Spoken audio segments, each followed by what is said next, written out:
É interessante que o fenômeno de dons espirituais, ele não é algo totalmente inovador do século XX. Existem registros católicos, carismáticos, de pessoas que falavam em línguas ininteligíveis na Idade Média. Muitos foram mortos, muitas mulheres foram mortas, chamadas de bruxa, principalmente depois disso, ok? Então, dons de curar, por exemplo, existiram ao longo de toda a história. E existem muitos movimentos carismáticos que vão buscar essas histórias até para basear e dizer, olha, isso aqui não é uma novidade. Isso já aconteceu ao longo da história.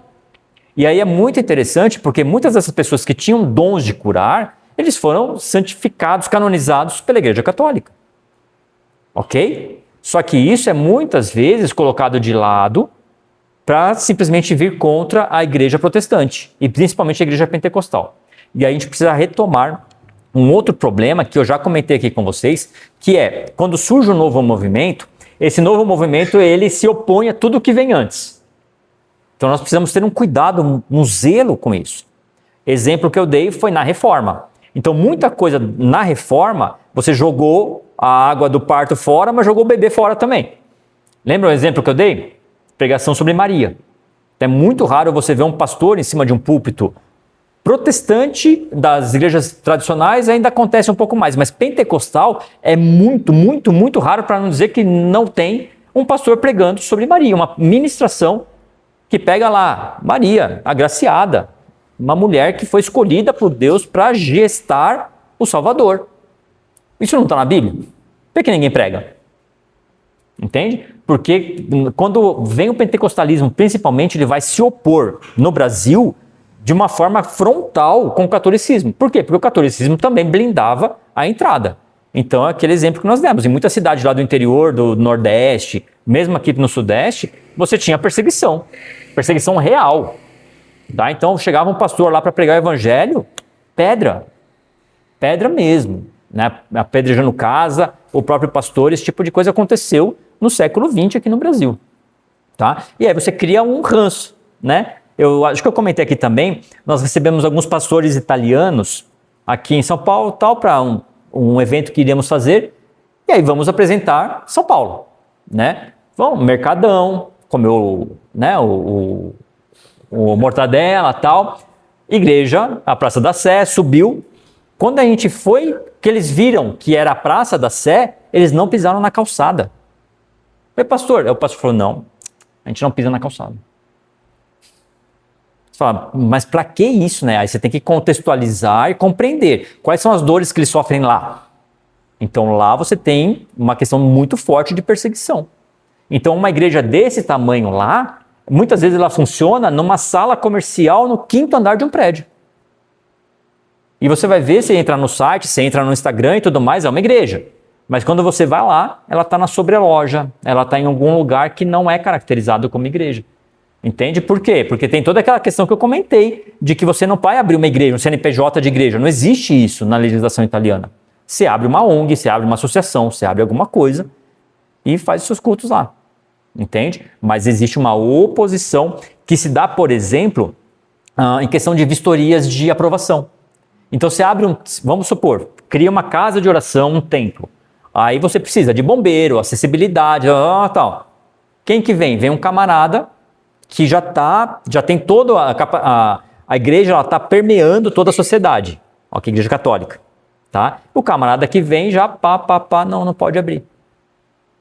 E a gente sabe que se procurar, né, aqui no Brasil a gente vive com isso, né, se procurar todo mundo, esse extintor aqui não é adequado. Aí você pergunta para o outro fiscal e fala, não tem problema. Você fala, ué, né? Então a gente sabe que quando você tem uma intenção de uma fiscalização proibitiva, ela acontece. Então os irmãos italianos se doem, tem um sentimento muito contrário à Igreja Católica, ok?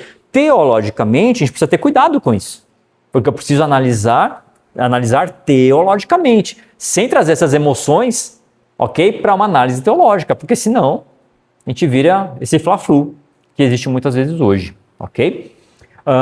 Então, pentecostalismo, a ideia dos carismas, né, dos dons, eles permeiam toda a história da igreja, tá? Especificamente, como do ponto de vista de corte histórico, a gente vai falar a partir aqui começo do século XX, 1900, pastor Charles Parham funda o Colégio Bíblico Bethel em Topeka, no Kansas. E ali se registra o fenômeno, eu vou usar um termo técnico, o fenômeno da glossolalia. O que é a glossolalia? Falar em línguas estranhas. Ok? Então você tem aqui em 1900, no Colégio Bíblico Bethel, em Topeka, lembrando que as faculdades, via de regra, eram fundadas como escolas teológicas, ok? Então, diversas faculdades, essas mais Harvard, ok? Foram fundadas como escolas teológicas, ok? E aqui aconteceu isso também, e ali se documenta pela primeira vez o fenômeno da glossolalia, tá? Uhum. Sim, sim, mas isso aconteceu historicamente. Então, Harvard, Oxford, Princeton não sei. Eu tenho certeza sobre Harvard e Oxford. Cambridge, certeza. Tá? Foram fundadas como escolas teológicas. E aí começa a avançar. Né? Então é muito interessante isso. Quando você pega na pandemia, eu falei muito sobre isso. Porque vinha estudos de Oxford, principalmente, contra, e assim, trazendo a ciência contra a fé. Se isso vem de Oxford, a gente tem um problema muito sério, porque Oxford foi fundada como escola teológica. E aí você coloca a ciência como, tipo, a ciência venceu a teologia, entende? Então a gente precisa ter muito cuidado e filtrar isso. Mas uma delas, inclusive, acho que eu comentei aqui, uma delas, os construtores do prédio principal, que era feito de madeira na época, eles se negaram a fazer a construção com pregos. Era só madeira encaixada, porque eles não queriam usar cravos e pregos para não desrespeitar Cristo. Ok? Oi. Esse quadro aqui é o mesmo que inspirou o Seymour? Sim, sim. Aliás, ali é a foto do Seymour. Pesada. Ele era um picareta. E depois que é o tal negócio, né? Por isso que a gente não pode analisar a história como foto. Ele tinha muitos problemas. Muitos problemas de todas as ordens, teológica, moral, ele que vai influenciar, e por isso que muitos teólogos de linha conservadora, de linha tradicional, vai levantar contra, né, esse movimento, realmente pontuando isso, as questões morais, éticas e teológicas. Porque geralmente, quando fala em pentecostalismo, Sim. o primeiro nome que aparece é o Seymour, né? Mas ele foi beber lá, no Parham. Ele aprendeu, ele foi lá, que ele assistiu. Só que é o tal negócio. Isso, exatamente. Até porque ele era negro, né? E negro não podia entrar. E vai assim, quase ninguém fala a respeito. Não. Mas a gente entende que ele que é o pai Da criança. Sim. Por que que ele é tirado do relato? Justamente por conta disso. É melhor começar no Seymour que... Entendeu? Mas o Parham, inclusive, depois, no final da vida, ele nega o pentecostalismo. Entendeu? Então é muito interessante você ver a história como ela é. Ok? Então, e aí se você for buscar aqui, que a gente falou na história da igreja, né? Que o Martinho Lutero não era santo. Nem um pouco. Entende? E o Parham, ele volta atrás. Ele fala, não. Ele até forjava cura. Sim. As manifestações. E sabe que isso é muito comum nos Estados Unidos? Tem um filme da década de 80, eu acho, se não for 70, mas eu acho que é década de 80, chama Fé Demais Cheira Mal. Procura esse filme.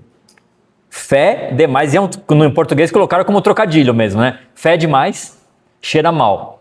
E fala exatamente desse tipo de coisa. Então era um pastor que curava, etc e tal, e aí o pessoal vai descobrir, e é baseado, é uma somatória de histórias reais, né? Não é só um cara que fazia aquilo, mas ele tipo, pegou um pouco de exemplo desse, daquele, etc. Então o que ele fazia? Ele mandava uma equipe para uma cidade e começava a levantar informações sobre as pessoas.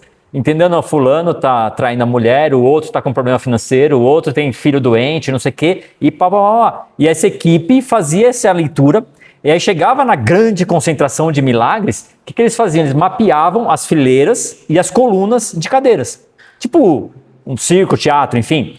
E aí eles chegavam com um ponto e falando, olha, A25 tem doença, sei lá, motora, cadeira de roda e tal. E aí enganação. Até o dia que ele vai fazer ali o teatro, né? E algumas pessoas deles pagavam, até o dia que ele vai fazer o teatro e de fato Deus cura uma pessoa. E aí ele entra em crise. Ixi, agora, como é que explica isso? Porque Deus curou.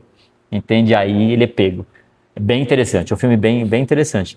Então, esse tipo de comportamento a gente vê que acompanha a igreja, e isso é algo que a gente precisa cuidar, porque muitas vezes a gente, e aqui, eu já falei aqui também, a gente mede as pessoas pelos dons. Nós não, cuidado com isso. Deus dá dom para quem Ele quer. Nós precisamos ter muito cuidado com isso. Então, tem igrejas que são fundadas em cima de dons dados a pessoas. Então, o camarada tem o dom de curar, de revelar, etc e tal, e você, e o ministério estoura. Precisa tomar cuidado com isso. Você mede pelo fruto, não pelo dom. Ok? Sim.